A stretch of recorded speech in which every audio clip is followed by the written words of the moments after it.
Antoine, qu'est-ce qui t'a motivé à faire confiance à la marque Oxytis? Alors il y a plusieurs facteurs.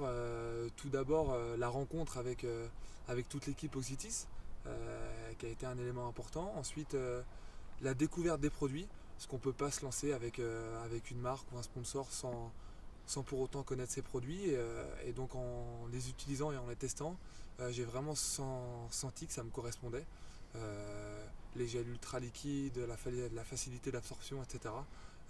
Ça m'a vraiment fait du bien, donc j'ai vraiment voulu me plonger avec Oxytis, c'est une marque neuve en plus, qui part vraiment là des fondamentaux de la diététique, donc j'ai trouvé ce challenge très intéressant. Donc c'est ce qui m'a poussé et aimé à partir avec Oxytis.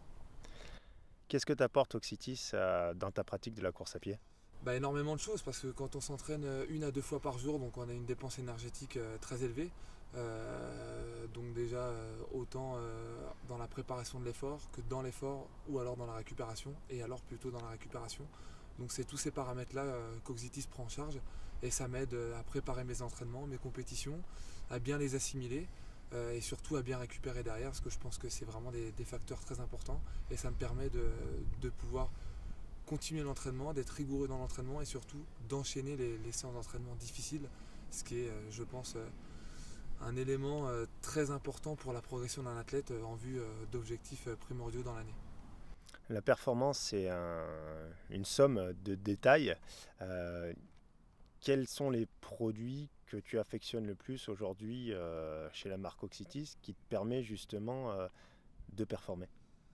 Alors je vais dire tous parce que par exemple il y a plusieurs diététiciens qui ont une gamme pardon, extrêmement large, extrêmement profonde. On peut peut-être se perdre un petit peu. Là Oxytis va vraiment à l'essentiel. Préparation à l'effort, effort, récupération. Donc vraiment déjà on peut vraiment prendre l'habitude et se familiariser avec les produits. C'est très important surtout au niveau physiologique. Maintenant moi j'ai mon petit produit favori, ça va être le Drick and Recup, que j'apprécie énormément. Je sens vraiment une facilité pour repartir à l'entraînement donc les lendemains d'avoir pris cette boisson de récupération qui est très simple d'utilisation et je pense qu'elle est primordiale pour l'enchaînement des entraînements, qui est très important dans une préparation marathon ou dans une préparation hivernale. Justement, en termes de préparation, tu prépares un gros objectif qui est le marathon du Médoc. Est-ce que tu peux nous expliquer tes petits protocoles sur l'utilisation des produits en course et puis en vue justement de ta prochaine course, je crois, de préparation qui va être les 21 km du Mont Ventoux? Voilà, le semi-marathon du Mont Ventoux. Donc déjà, la particularité du marathon du Médoc, c'est une préparation qui se déroule en juillet-août, donc où les conditions climatiques sont assez difficiles. Et la gamme saison chaude d'Oxytis m'apporte vraiment tout ce que j'ai besoin au niveau de la récupération, au niveau énergétique, par rapport à une saison hivernale donc de cross-country. Donc ça, c'est un paramètre important qu'il ne faut surtout pas négliger. Et ensuite, donc, en vue du marathon du Médoc, il y aura un passage par le semi-marathon du Mont Ventoux, donc de Bédouin jusqu'au sommet du Mont Ventoux, qui a lieu le 28 juillet prochain. Et donc voilà, donc ça va démarrer avec un drink and go une heure avant l'épreuve. Ensuite un second environ 15-20 minutes avant l'épreuve, bien l'assimiler avec de l'eau. Ce qui va commencer déjà à préparer là, le corps à un effort quand même assez violent, autant au niveau physique qu'au niveau cardiaque. Et ensuite, donc, je vais prendre donc un gel énergétique au niveau de. Moi, j'ai plus tendance à les prendre un petit peu avant, donc au niveau 3 quarts d'heure, entre 3 quarts d'heure et 55 minutes d'effort.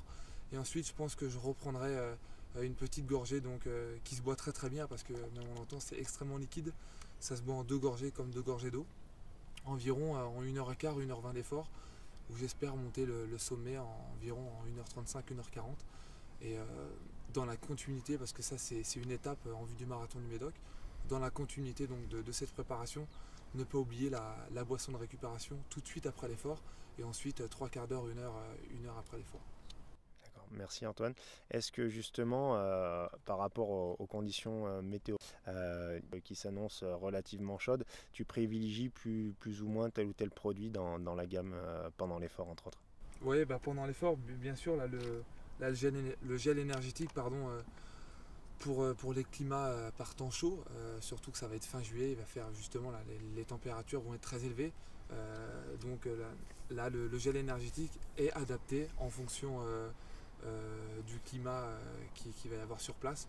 Et surtout, il y a une facilité d'absorption qui est réelle. Moi, je sais que je suis très sensible au niveau gastrique. J'avais du mal à absorber plus de 2-3 gels durant un effort, surtout durant les marathons. Donc là, au niveau de la digestion, c'est très simple et j'ai pas de soucis, ne serait-ce que les heures qui suivent l'effort. Merci Antoine, et De rien. puis on te souhaite une bonne fin de saison et de l'atteinte de tes objectifs. Merci à vous et merci pour votre confiance. À bientôt.